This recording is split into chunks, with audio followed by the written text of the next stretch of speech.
Hello everyone, I hope आप सभी काफी अच्छे होंगे।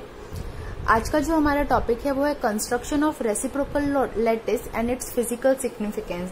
अब देखो बच्चों, कंस्ट्रक्शन ऑफ तक तो आपको समझ में आ गया होगा, बट एक टर्म नई इंट्रोड्यूस हुई है, रेसिप्रोकल लैटिस।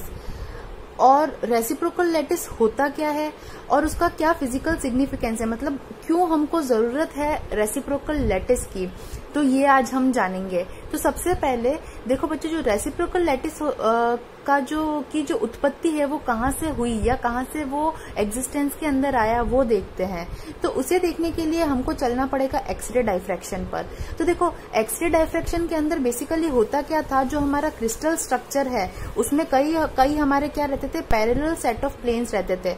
देखो, कोई प्लेन सपोज करो कुछ इस तरीके से क्या रहते होंगे, प्लेन्स रहते होंगे। ये एक प्लेन है, ये कुछ इस तरीके से हो गया। दूसरे जो प्लेन्स है वो ऐसे सीधे रहते होंगे, या कुछ ऐसे प्लेन्स होते होंगे जो इस तरीके से हॉरिजॉन्टली क्या रहते होंगे, पैरेलल रहते होंगे। तो इनके बीच की जो स्पेसिंग होती है उनको हम क्या कहते हैं, स्मॉल डी या interplanar spacing of crystal structure. तो इंटरप्लेनर स्पेसिंग की वजह से ही हमारे पास में क्या आते हैं, क्रिस्टल जो होते हैं, क्रिस्टल स्ट्रक्चर जो होते हैं वो अलग अलग तरीके की प्रॉपर्टीज को क्या करते हैं, पजेस करते हैं। तो एक्सरे डायफ्रैक्शन के अंदर जो एक सेट ऑफ पैरेलल प्लेन्स हैं वो एक डायरेक्शन के अंदर एक्सरे को क्या करते थे, डायफ्रैक्ट करते थे। सपोज करो ये इस तरीके से किसी थीटा एंगल, हॉरिजॉन्टल से थीटा एंगल पर कोई पैरेलल प्लेन्स का सेट है, ये दो पैरेलल प्लेन्स है, इनके बीच की स्पेसिंग कुछ है।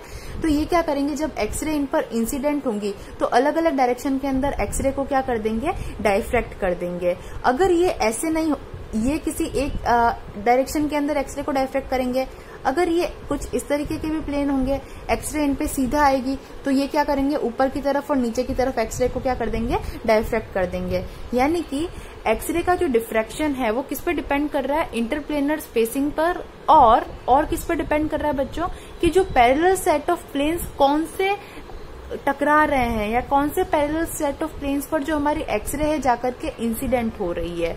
तो यहां तक आपको समझ में आ गया। तो इसकी वजह से हमारे पास में इंटरप्लेनर स्पेसिंग क्या रहती है, अलग अलग रहती है। तो इन प्लेन को, अब कौन से प्लेन से हमारा एक्सरे डायफ्रैक्ट हुआ है, इसको विजुअलाइज करने के लिए, इसको जानने के लिए जनरली तो बहुत डिफिकल्टी रहती है। हम डायरेक्टली पता नहीं कर सकते कि हमारी जो पर्टिकुलर एक्सरे है वो कौन से प्लेन से डायफ्रैक्ट हुई है। बट एक कंसेप्ट डेवलप्ड हुआ जो कि साइंटिस्ट थे पीपी इवॉल्ट, उन्होंने डेवलप किया था। उन्होंने रेसिप्रोकल लैटिस का क्या दिया था, कंसेप्ट दिया था। और रेसिप्रोकल लैटिस से हम इजीली डिटेक्ट कर सकते हैं कि जो हमारे पैरेलल सेट ऑफ प्लेन्स हैं वो कौन से हैं जिनसे हमारी एक्सरे क्या हुई है, डायफ्रैक्ट हुई है। और इसकी मदद से हम लोग इजीली जो इंटरप्लेनर स्पेसिंग है उसको कैलकुलेट भी कर सकते हैं। अगर देखो बच्चों, हमारे पास इंटरप्लेनर स्पेसिंग की वैल्यू आ गई तो हम लोग डिटरमाइन कर सकते हैं बेसिकली कि ये कौन से प्लेन्स है, क्योंकि सब प्लेन्स के लिए जो इंटरप्लेनर स्पेसिंग की वैल्यू होती है वो क्या रहती है, अलग अलग रहती है। तो अब हमारे पास में इसके कुछ पॉइंट्स दिए हुए हैं, वो मैं रीड आउट कर लेती हूँ। तो हमारा फर्स्ट पॉइंट कह रहा है, x ray diffraction is equivalent to reflection by sets of parallel lattice planes in a crystal. ये मैंने आपको समझा दिया।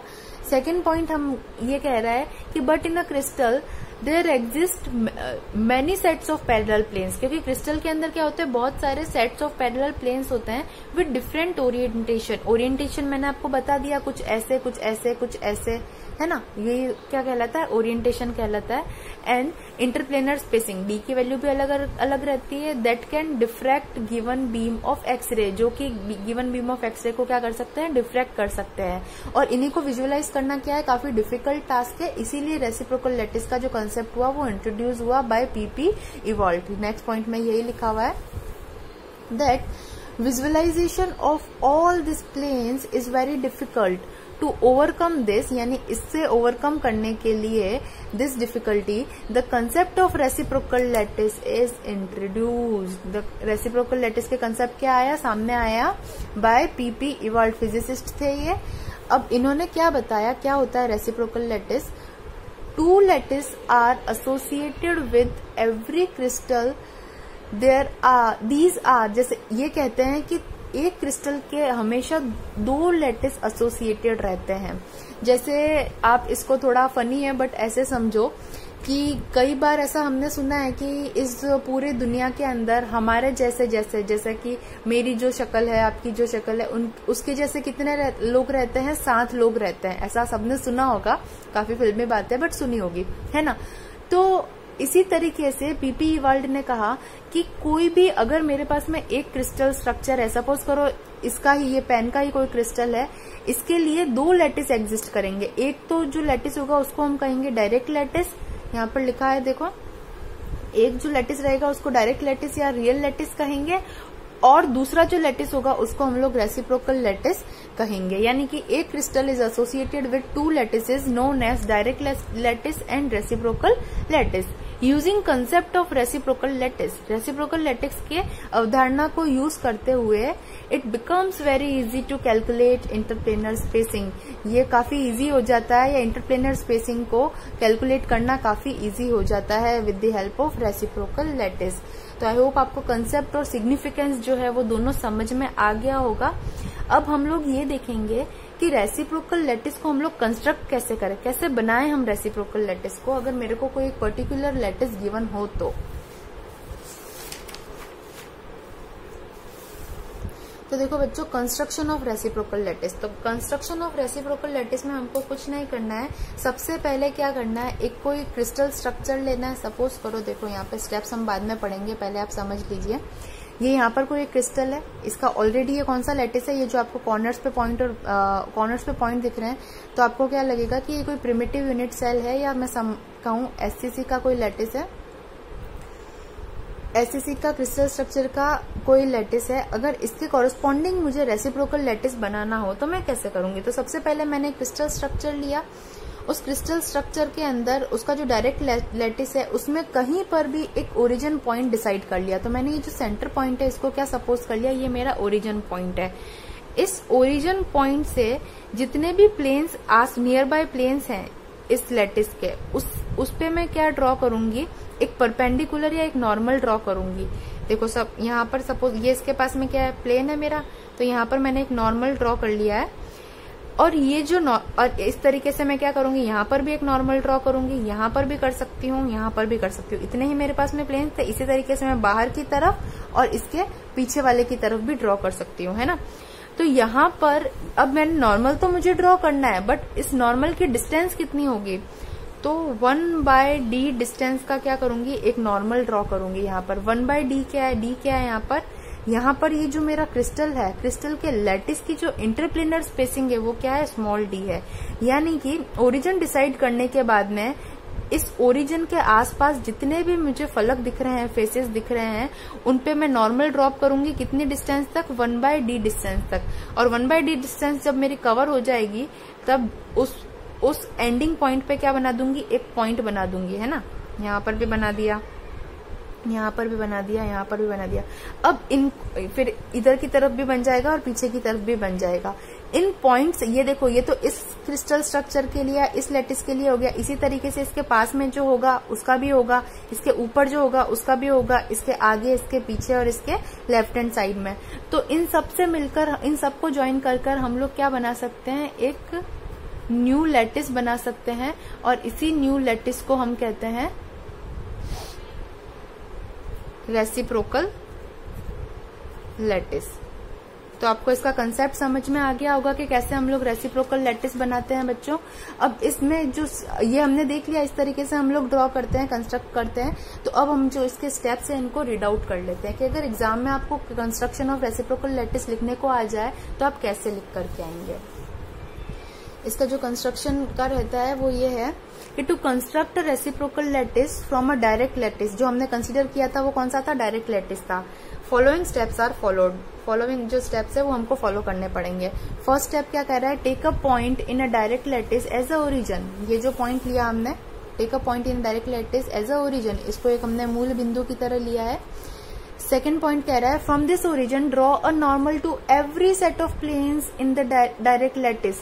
इस डायरेक्ट लैटिस के अंदर जितने भी सेट ऑफ प्लेन्स है उनकी तरफ मुझे क्या करना है, ड्रॉ करना है, लाइन को, नॉर्मल को ड्रॉ करना है। इसके अंदर सपोज करो यहाँ पर प्लेन है, तो सपोज किया मैंने कि इधर की तरफ भी क्या है, कुछ अपने प्लेन्स जा रहे हैं, तो यहाँ से भी मैं क्या करूंगी, एक नॉर्मल को ड्रॉ करूंगी, है ना।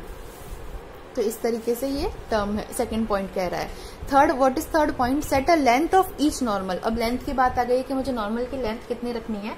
Reciprocal lattice of interplanar spacing small D for its particular set of parallel planes, यानी कि इंटरप्लेनर स्पेसिंग के इनवर्स का हमको क्या करना है, इसकी लेंथ रखनी है 1/d की, ठीक है। Place a point at the end of each normal, the collection of point so obtained is called reciprocal lattice. इस ये जो यहाँ पर होता है वहां पे पॉइंट बनाएंगे हम, और ये जो कलेक्शन ऑफ पॉइंट्स है, उस कलेक्शन ऑफ पॉइंट्स जो ऑब्टेन होंगे उसी को हम क्या कहेंगे, रेसिप्रोकल लैटिस। तो आई होप आपको कंस्ट्रक्शन ऑफ रेसिप्रोकल लैटिस अच्छे से समझ में आ गया होगा। देखो बच्चों, ये जो थर्ड पॉइंट है इसमें कुछ मैंने लिखने में थोड़ी सी प्रॉब्लम कर दी है। Interplanar inverse of interplanar spacing लिखना है यहाँ पे, है ना। यहाँ पे डायरेक्टली मैंने इंटरप्लेनर स्पेसिंग डी लिख दिया है। Setter length of each normal reciprocal of, हाँ चलो इनवर्स की जगह मैंने क्या यूज किया, रेसिप्रोकल यूज किया, ठीक है। Reciprocal of interplanar spacing, it is correct ना। मेरे को थोड़ा सा कंफ्यूजन हो गया था, बाकी ये करेक्ट है, ठीक है। तो यहाँ तक अपना क्या हो गया, ये कंस्ट्रक्शन हो गया है। अब रेसिप्रोकल लैटिस की कुछ प्रॉपर्टीज भी होती है। तो अब हमारे जो नेक्स्ट स्टेप है उसके अंदर हम देखेंगे what are the properties of reciprocal lattice.